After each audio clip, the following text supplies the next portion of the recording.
Hi, I'm Lucas with the Hometown Hero, and today we're here with Mark Krause from Krause Analytical. Today we're going to be discussing a lot of different chemistry topics in regards to cannabinoids, the body's cannabinoid system, regulatory, word definitions, all kinds of fun stuff. Thank you for joining us, and we're going to go ahead and get started.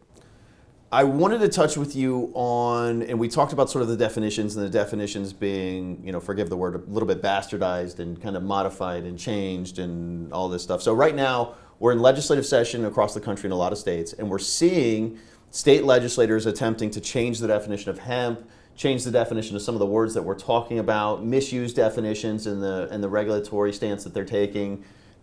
How stuff like this, in your opinion, how does it impact our industry? What sort of,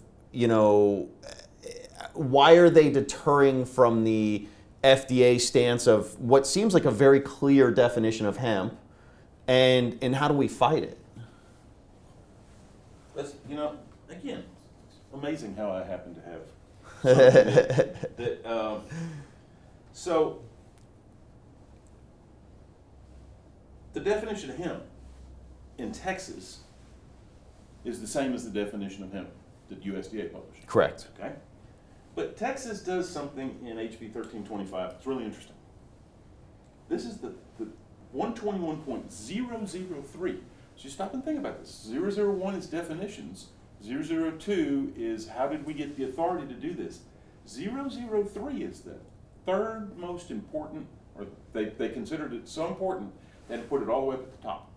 Okay? It says what does this regulation require?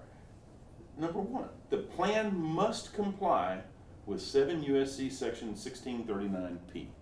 That is the USDA 2018 Farm Bill. Yeah. Okay? So Texas, and this is not only Texas, this is true for most of the states. Texas states, hey, legislature, you can go jump through hoops and change names and try to do this and try to make something illegal, but you know what? At the end of the conversation, you got to be compliant with what USDA published. Now, I'm working with a state up in the Northeast on their revision of the cannabis rules. And it's a really interesting contrast between working with them and having been involved in the legislative process in Texas. First of all, it's a highly democratic state. So you've got the contrast of the Republican-dominated state versus the Democratically dominated state. Yeah. And they both run into the same issues. That's fascinating. Exactly the same issues. How do we define hemp? And this happens to be a legal state. How do we protect our marijuana industry? Yeah. Okay. And there's that. And there's a lot that comes in when we start talking about how do we protect the marijuana industry? Because to be honest with you, the cost of production of Delta-9 from hemp is pennies. Okay? The cost of production of Delta-9 refined from marijuana is not pennies. Mm-hmm. So there's a cost difference, but the legal states all figured out, hey, tax the dog out of that marijuana, baby. Come on, that's a revenue source. Yep. But yet That's why a lot of the companies are struggling going out of business right now. That's right. And yet they don't do the same thing with consumable hemp, which in my opinion is a mistake. I think we should put a tax on consumable hemp. We should use that tax to fund, like the Department of Agriculture and DSHS, to run a real program because, as you know, 95% of the people in this business try to produce a really good product, right? They're careful, they're worried about the health of other people, but there's 5%, right? There's 5% that just doesn't care. And they put crap out on the streets. That doesn't benefit any of us. No. And so the marijuana industry figured out from the beginning, hey, we need to control that side of it, right? We need to make sure that the stuff that's getting sold in dispensaries is good. They have these regulations in place that say, man, this is good stuff, right? Hemp people have the regulations, but there's no enforcement. There's no enforcement because there's no money. A tax, and it doesn't have to be much. It could be a 5% tax. A tax on consumable hemp products would help fund the enforcement that would ensure that you, Hometown Hero, are playing on a level playing field with everybody else, right? You're jumping through hoops to make sure this is good stuff, and the guy down the street's making it in his bathtub. I wanted to push back a little bit on the concept of a tax on hemp to sort of level the playing field with marijuana. And the reason we've been so adverse to taxation on the hemp products is because we believe it has put the marijuana industry largely in a position where it's unsustainable. These taxes, in theory, taxes, potentially could be a good thing. The problem is they end up so large that it prevents companies from being successful and actually puts companies out of business like we're seeing now. So, sort of as the economy stumbles a little bit and you see companies that have revenues drop and profitability drop, and yet they're still paying these massive taxes. For example, in Oklahoma, I've seen a lot of companies go out of business, a lot of dispensaries. The price of marijuana in Oklahoma has gone down to, I can get top shelf ounces for $100 in Oklahoma now. That's $1,600 a pound retail. That's brutal. That's a vastly different scenario than when they first started, when it was, back in, I think 2018 was Oklahoma when they first brought in medical, and they were selling for around $400 an ounce. So now, it's a multitude of things. You've got a whole bunch of companies coming in that are trying to do it, and they're now limiting the licenses.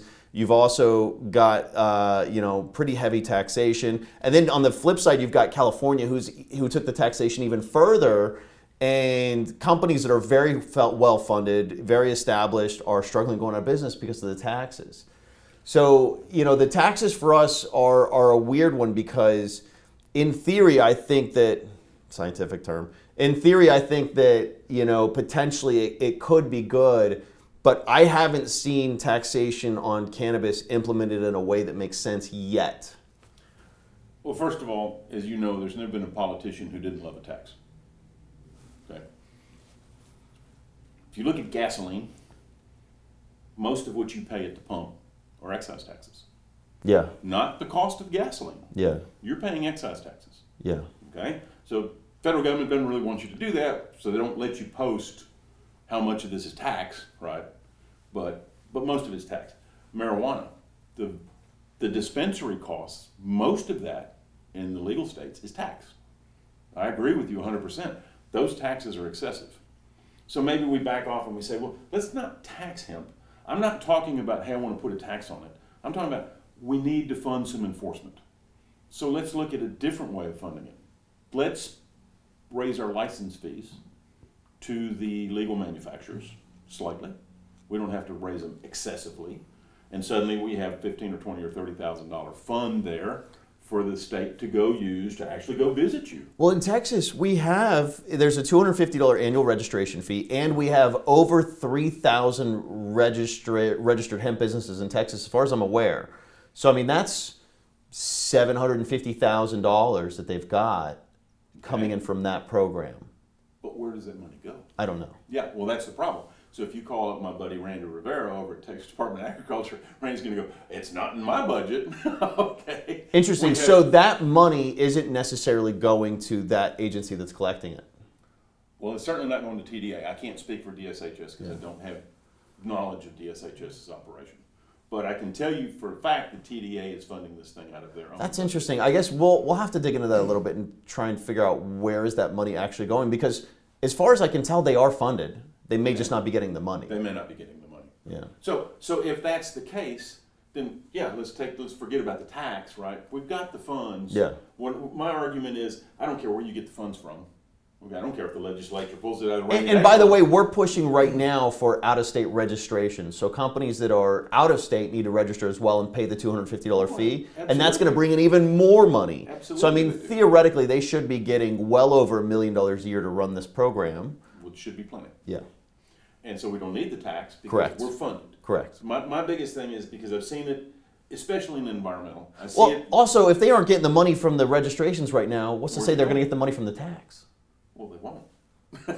So then what's the purpose of a tax? Yeah, well, we started out saying no politician ever made a tax he didn't like. I didn't say that. I didn't say that. Just to be clear, I did not say that. That did not come out of my mouth. No, my point is really, and I'm not arguing about where you get the money from. I don't really care, right?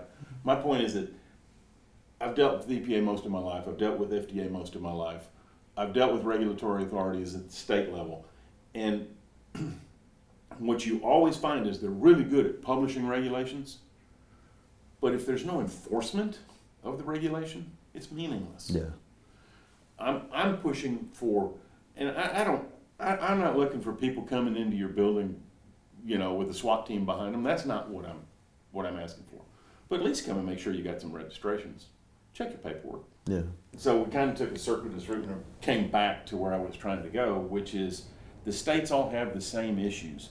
When they start to redefine the meaning of hemp, they run into legal issues in that they all have to be compliant with the USDA regulation. And USDA hasn't changed their definition of hemp. We went through that, Yeah. Hey, this is what it is. So what are the solutions? Well, maybe federally the definition of hemp gets redefined. I know there are people, Representative Pingree, for example, from Maine, there are people who have proposed changing the definition of hemp. I don't think at the moment that that's going anywhere. I'm not a regulatory expert by any stretch of imagination, but I don't think that that's going to proceed very far. Agreed. The states can say, well, but we're going to exempt ourselves from the Farm Bill. Okay, but if you do that, you run the risk of having put yourself back into that DEA Controlled Substances Act. Okay, DEA can step in and say, well, your definition's not what the USDA said. We've got this exemption for the USDA regulation, but yours doesn't really comply with that, right? You passed on that. Passed on that, so you're really back. And I don't think anybody wants to go there, right? So it's an interesting balancing act in the states. Yeah, yes, I think there's some states that look at this and say, why didn't they say total THC? Instead of just Delta 9. Whose idea was it to just put Delta 9 out there instead of total THC? And so you see some states, Minnesota's one of them, that's moved to a situation where they say, hey, you can only have 10 milligrams of total, actually I think theirs is 5. You can only have 5 milligrams of total THC in your product. And well, is that USDA compliant? Right? And it's a very difficult problem to, especially from y'all standpoint where you have to deal with 50 states. Yeah. Okay. That's a very difficult situation. Yeah. And I think at some point it's got to come to a resolution at the federal level. Yeah. Which crosses all state boundaries and they kind of, I'm a big states' rights guy. I don't like seeing the federal government tell me what to do. Okay. Yeah, but in this situation, it's getting a little weird because you've got, a federal sort of overarching authority group with the USDA who put out a rule that's very concise and very plain English in scientific terms, so it's black and white. Let's call it plain chemistry. Yeah, and now you've got states sort of changing it and modifying it, so now the regulatory landscape of all these different states is they're all going completely different paths. Yes. So it's an industry that is sort of on a state level basis can be very different. Yeah, and I can't even imagine the difficulty that y'all undergo. Oh, labels is a nightmare right now. I mean, there's product composition. Yeah. Okay? Wait, I can't sell that in Minnesota? I mean, the minute you put that, let's just say, for argument's sake, that you come in one day and you say, you know what, team? We're going to put on our label, not legal for sale in Minnesota. What's the first thing that happens? The entire state of Minnesota drives to Iowa to buy your product, okay? I mean, we saw it with Shiner Bock back in the 80s, in the 70s. We saw it with Stroh's when you couldn't get Stroh's. People would drive hundreds of miles, Coors, to go get stuff that you couldn't get here. I mean, there's a whole movie on it, Smokey and the Bandit. Exactly. And so you don't want that to happen from a federal standpoint. Yeah. You clearly don't want that to happen. And yet, if there's not some kind of framework that's put into place federally, and of course, then even worse is you've got USDA and DEA with these radically different regulatory concepts of what's legal and what's not legal, right? I mean, if you look at the USDA regulation and you extend it, and you say, okay, I'm going to genetically modify this organism. I'm going to insert the genes to make psilocybin. Scientifically, we know how to do this. We can do this. We can put genes into other plants. We already do it with the... You can make psilocybin from hemp? It's possible. I'm not saying it's being done. I'm telling you it's a possibility. Okay. Okay? We know how to genetically modify things. We use the tobacco mosaic virus, and we inject these genes, and the genes get incorporated in DNA, and all of a sudden this plant starts to produce hemp. Per the USDA, Starts to produce psilocybin. per the USDA rule, would that be considered legal? Is it less than 0.3% delta 9? Yeah. It's hemp.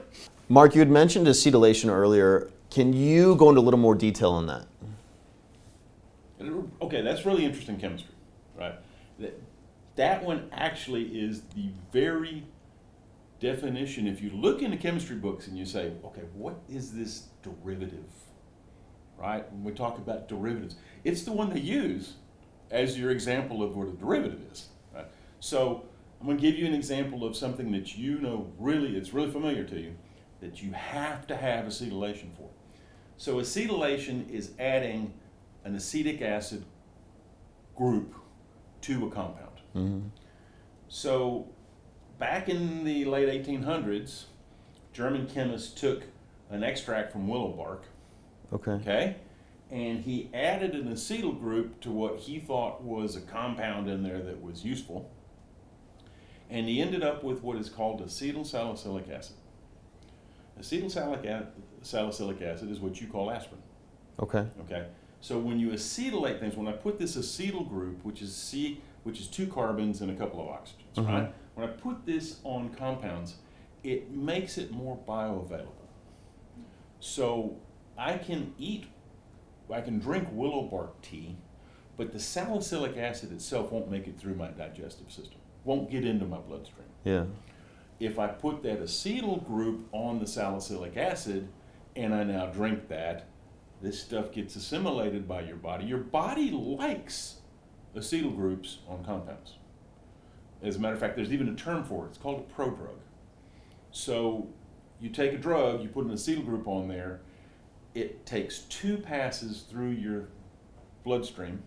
The first pass goes through your liver and it strips the acetyl group off of that. Yeah. And the second pass, now you have the actual medicine, right?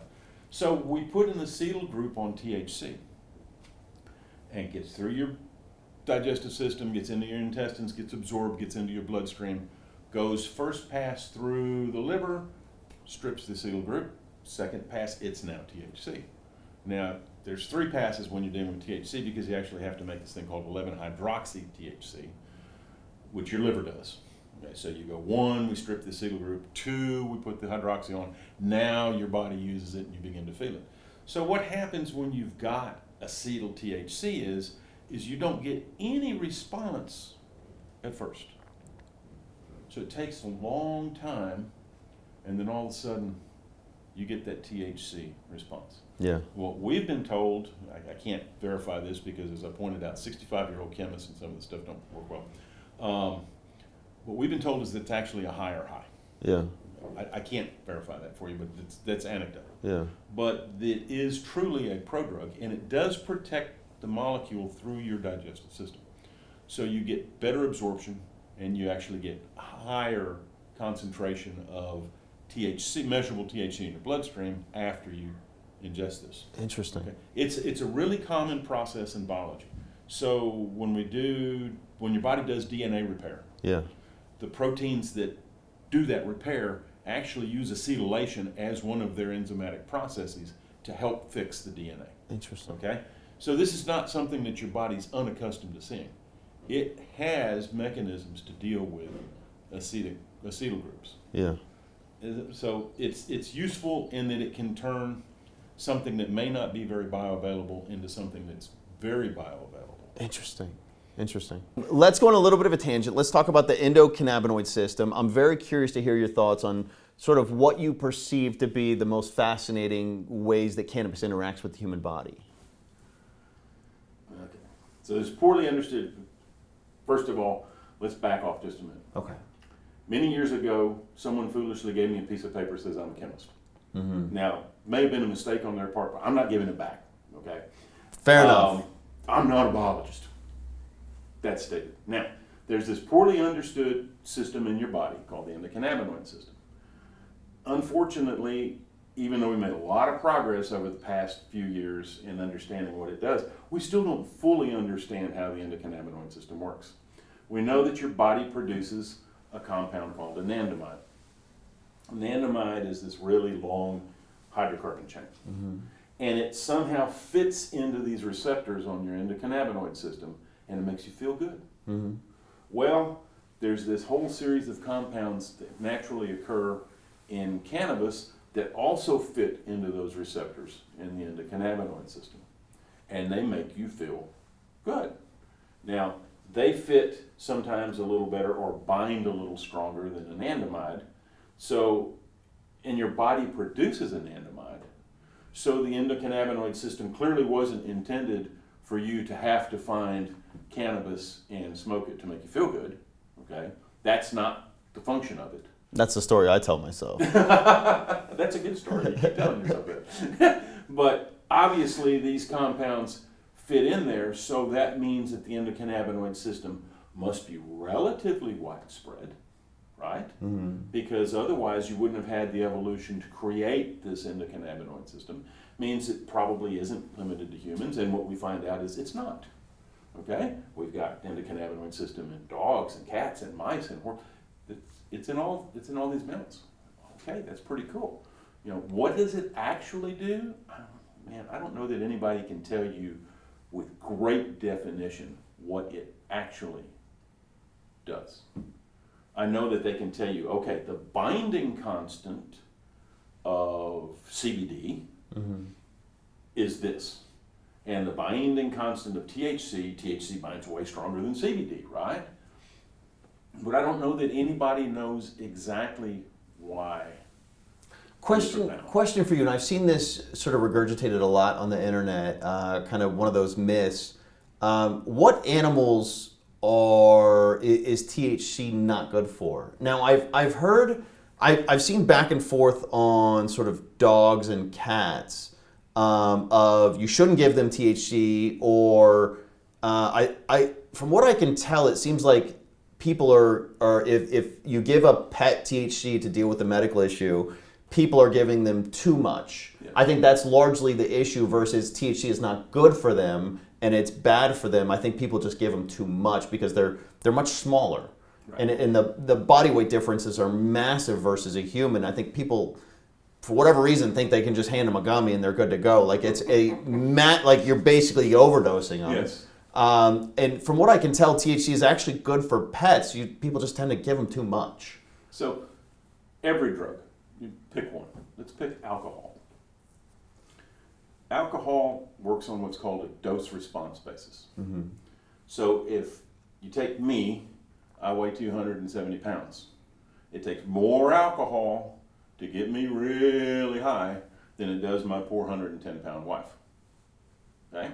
So if she tries to match me drink for drink, guess who's sliding under that table first? That would be her. That's true for everything. That's true for THC. So now let's take Fifi, who weighs all of 6 pounds, right? Rides in Mama's purse over here. And like you said, Mama reaches in and says, oh, Fifi would Fifi like a THC gummy. There's a 20 milligram gummy for a 6-pound dog. Exactly. So yes, I agree with you. And from what we know, the endocannabinoid system seems to be more pronounced. The response of the endocannabinoid system seems to be more pronounced in dogs than in humans. Yeah. Okay. So when you measure the effects, so when you put something in that receptor kind of looks like a docking. Think of the space station. Okay? Space station has this thing out here with, I'm going to come up in my capsule and I'm going to dock in there. Right? Yeah. Well, that's kind of how receptors work. Yeah. The chemical fits in here and it docks in there. Yeah. So when you measure, and then once it docks, there's a series of chemical reactions that occur within your body. Mm-hmm. When they measure those chemical reactions in dogs, there's much more response for the same amount on a weight basis of CBD or THC than there is in a human. So their system is more efficient than ours. Their system's more sensitive, at least. Interesting. Right? And so, yeah, poor Fifi, who's all 6 pounds, Mama feeds him a 5 milligram gummy. Oh, Fifi's going to the moon, baby.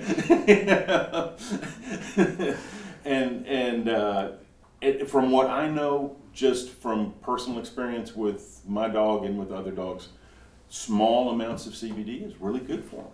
It alleviates pain, especially dogs that have hip pain, minor hip pain, and it's not detrimental. But yeah, if you were to feed them 100 milligrams of CBD, that's probably not good for your poor old pet, right? Yeah. But we're going. So let's go back to the endocannabinoid system. Again, these things are they're binding in this receptor. This receptor is built to bind anandamide. And if you look at some of the current research, which is really interesting, when they're looking, that we know that endocannabinoid system has something to do with pain. We know that if you fill those receptors, that you don't feel pain as much. Correct. Okay? That's my experience. So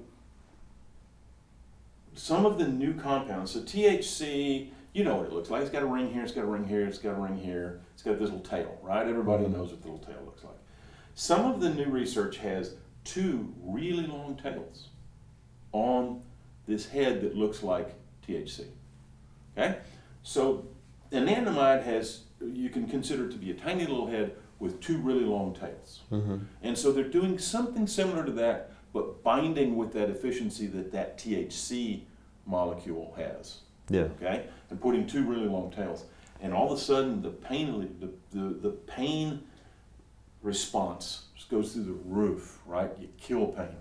It's really interesting stuff. They really think that within 5 years we're going to have a non-opioid substitute for all these problems we have with the opioids right now. Yeah, and my experience with cannabis is it's the best pain reliever I've ever used. Okay? I know a lot of people that have told me the same thing.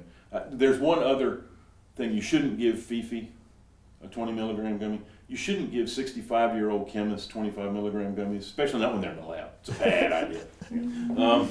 So we're learning because it's a learning process, right? Every step builds. And right now there's roughly 130 something cannabinoids that we're aware of. That we can detect. We can detect. But all of those aren't even named, are they? No. And a lot of them we don't even know what they do. And there's undoubtedly more. We don't have any idea. How many? How many? Interesting. Okay, so we can draw, you can take the blackboard and you can draw structures and you can say, well, I can draw this structure. Sure, that's cannabinoid, right? But does it exist? We don't know. We don't know how to find them. Analytically, we have laboratories that can't seem to distinguish between Delta 9 and Delta 8. Yeah. Which is fall off a log easy, much less look for 137 cannabinoids. Yeah. So that's a completely different topic, and that would take us another full day. Yeah. But we know, so the endocannabinoid system's related to pain. There's this magic receptor in your body that nobody even knows what it is. As a matter of fact, we just call it the P receptor for pain. Yeah. Okay, that's activated by the active ingredient capsaicin, which is the active ingredient in peppers. Okay. Yep. So that's another. So your body has means of naturally stopping pain response, and which is what we think anandamide does. It's also mood stable. Anandamide makes you very happy and smooth, and your life is good. Yeah. Right. And so some of this new research with the longer tails is producing that same response. How is the molecule with the longer tails being created? Oh, these are all laboratory molecules. So this is Interesting. all synthetic. Back to our conversation about synthetic, right? And I want to make one point clear. So there are legal medical forms of Delta 9 THC. Dronabinol. Okay? So dronabinol is an FDA-approved medication for nausea. Okay? It's a Schedule III compound. You have to have a doctor's prescription for it. But it is a laboratory-produced form of Delta 9 THC. It's the same molecule. It's Delta 9 THC. Yeah. Only the laboratories are able to select a very, and it's called stereoisomer, right? Because it looks different. If you put it in the 3 dimensions, there's 4 forms of Delta 9 THC, and they all look very slightly different because one of them has like a hydrogen sticking up, and the other one has like a hydrogen sticking down, right? Yeah. And so So in 3 dimensions, the one that's produced in the laboratory that's dronabinol is a very specific form of delta-9 THC, whereas what you get out of the plant, you get all 4 forms. Yeah. Right. But there is no prohibition here, again, against synthetically. Yes, it's controlled under Schedule 3, scheduling on the Controlled Substances Act, when you have to have a doctor's prescription, but we use this as a medicine. So the cannabinoids are effectively medicines. Or at least that's how they work in your body. Thank you for joining us for part 2 of our series with Mark Krause from Krause Analytical. Hope you got a lot of wonderful information. If you guys want, we'll probably bring him back at some point and discuss more in detail some of this crazy stuff that he's working on and all this wonderful stuff in Texas. If you are looking to get a hold of Mark, you can reach him at Krause Analytical. What's your website? www.krauselabs.com. There you go. Wonderful guest. Thank you for joining us, and happy hunting.